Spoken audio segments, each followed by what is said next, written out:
Assalamualaikum sahabat cerita, semoga sahabat cerita selalu dalam keadaan sehat. Kali ini saya akan bercerita tentang Ibnu Rus. Ibnu Rus termasuk filosof Islam. Dia lahir di Cordoba, Spanyol. Dia berasal dari keluarga yang terhormat. Ayahnya seorang hakim dan kakeknya seorang ahli fikih dan menjadi imam besar di Cordoba.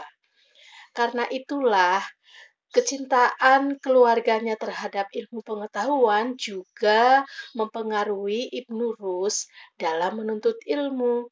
Dalam masa karirnya, Ibnu Rusni rajin sekali mengunjungi para fuqaha-fuqaha, yaitu para ahli fikih untuk menimba ilmu. Sehingga ia pun mengetahui banyak tentang ilmu-ilmu fikih. Di masa awalnya, karena dia merupakan putra dari hakim, Ibnu Rus juga dipercaya menjadi hakim istana ketika itu karena pengetahuannya yang luar biasa. Selain menjadi hakim, Ibnu Rus juga pernah menjabat sebagai ketua dokter, kepala dokter di istana, karena pengetahuannya tentang ilmu kedokterannya pun sangat diakui.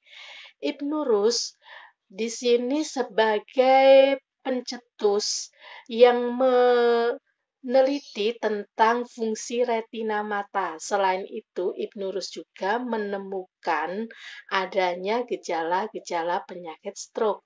Selain itu, Ibnu Rus di sini juga mengungkapkan adanya fungsi dari pembuluh-pembuluh darah.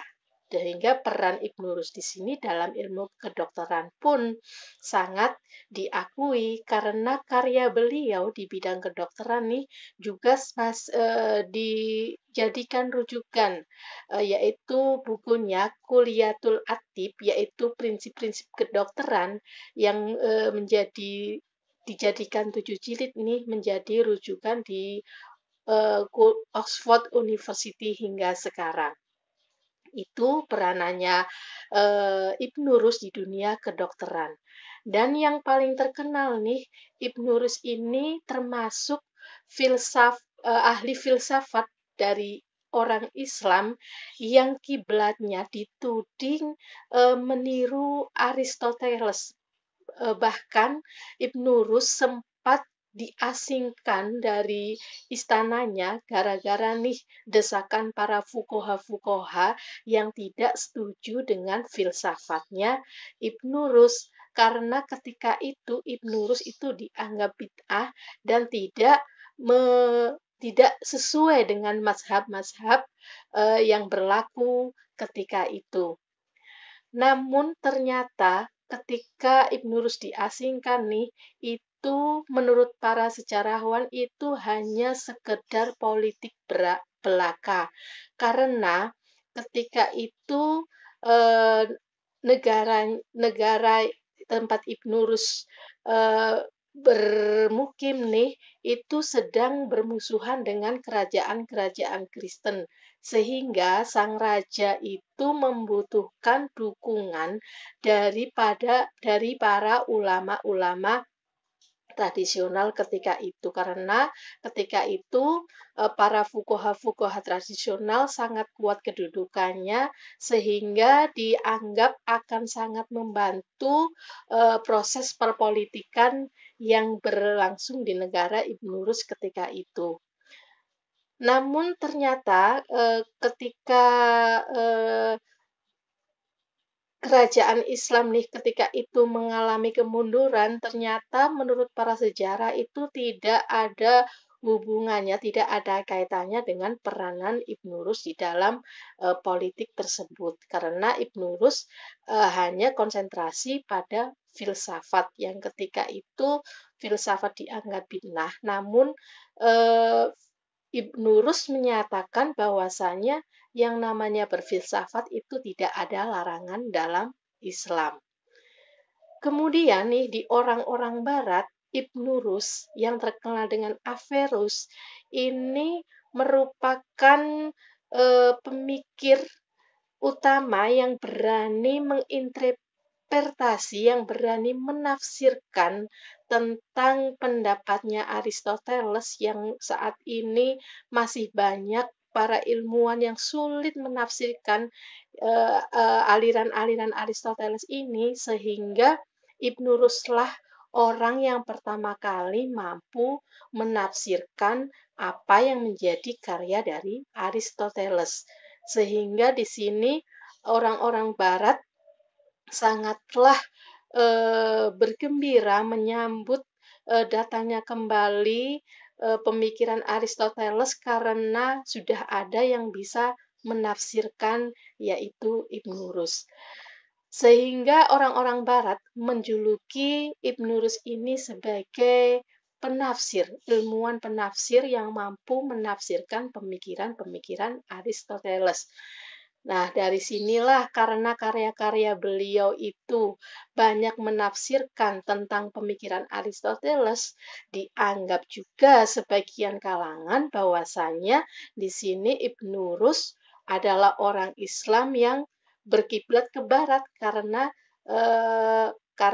yang dia tafsirkan justru pemikiran-pemikiran orang barat, padahal ini sebuah kekeliruan bahwasanya antara ilmu pengetahuan dan agama tidak bolehlah yang namanya dicampur adukan.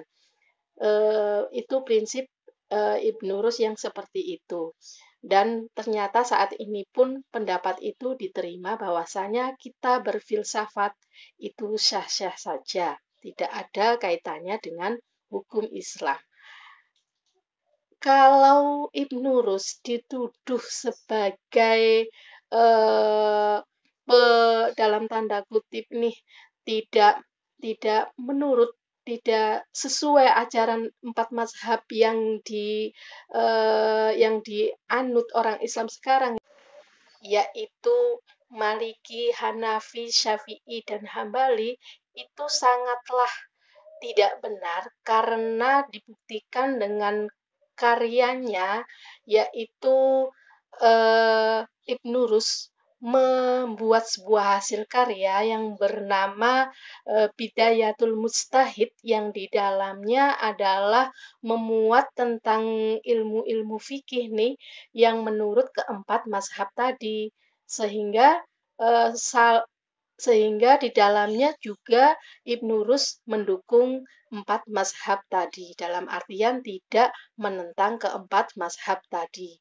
Adapun isi dari kitab Bidayatul Mujtahid ini antara lain adalah kajian fikih yang berkaitan dengan toharoh, yaitu bersuci, sholat, dan ilmu dalam keluarga seperti talak dan perceraian dan sebagainya. Sehingga Ibnu Rus di sini mengkaji ilmu-ilmu fikih menurut pendapat empat mazhab tadi.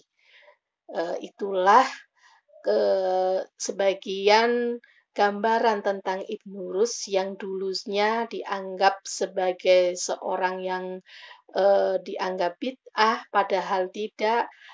Dulunya dia dianggap mengikuti orang-orang barat, padahal dia hanya menafsirkan pemikiran dari Aristoteles yang berasal dari Yunani kuno, yaitu orang-orang barat. Mungkin itu sekilas tentang Ibnu Rus. Silahkan yang belum subscribe, silahkan subscribe. Yang sudah subscribe, silahkan like agar video ini terus berkembang. Bisa ditulis di kolom komentar ya, cerita yang Anda request. Dari saya cukup sekian. Wassalamualaikum.